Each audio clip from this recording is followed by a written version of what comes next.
Sa paghahangad na mas mapaigting ang kahalagahan ng family planning at breastfeeding ng mga nanay sa lalawigan ng Quezon, ginanap sa bayan ng Sariaya, Quezon ang programang naglalayong magbigay kamalayan patungkol sa mga nasabing paksa.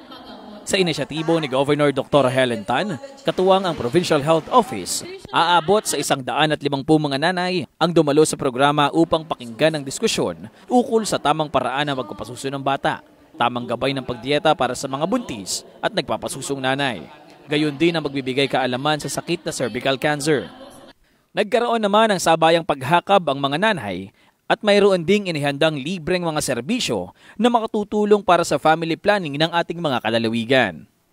Malaking tulong siya para sa mga new mommies kagaya ko and sa mga bago pa lang, mga nagbubuntis. Sa breastfeeding, may tamang paghakab, sabi nga nila.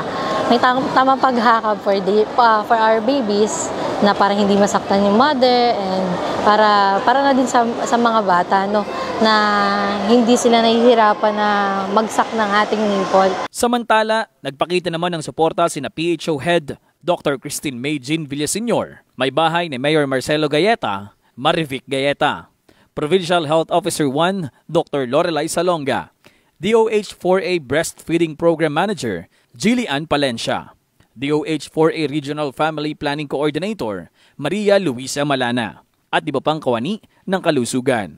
Ako, si Dave Day Parine, nagbabalita para sa Kapitolyo.